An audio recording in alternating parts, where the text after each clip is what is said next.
the topics that I like to talk about is exercise.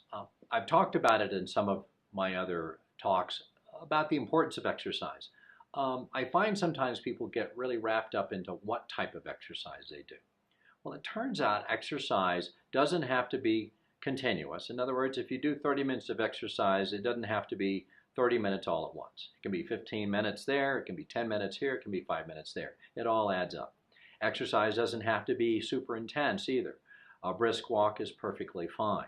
Or if someone prefers going to the gym, or swimming, or bicycling, or any other sport, those are all fine. And that's the important thing, is that they're all fine. Each individual is different. The key is you want them to move for an hour a day. It doesn't matter how they do it.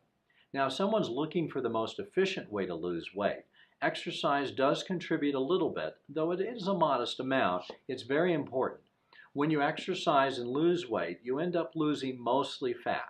If you don't exercise and lose weight, about 50% of the weight loss is going to be lean body mass, that is muscle. So you don't want to do that. So you want to keep exercise going. They have found that when you do weight training or resistance exercise, as we call it, combined with aerobic exercise, that you do enhance the weight loss benefit.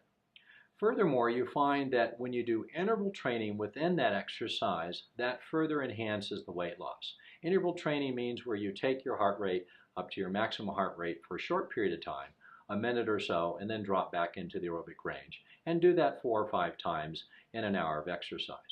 Now, it is very important to check your heart rate and figure out what your heart rate is for your age and your sex, because overtraining increases injuries and does not increase weight loss any more rapidly.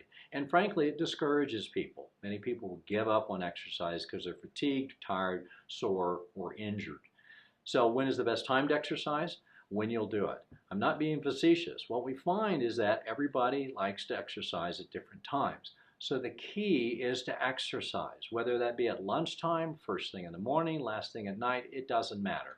As long as it doesn't disturb your sleep or the rest of your life, the exercise is important to get it in whenever you can.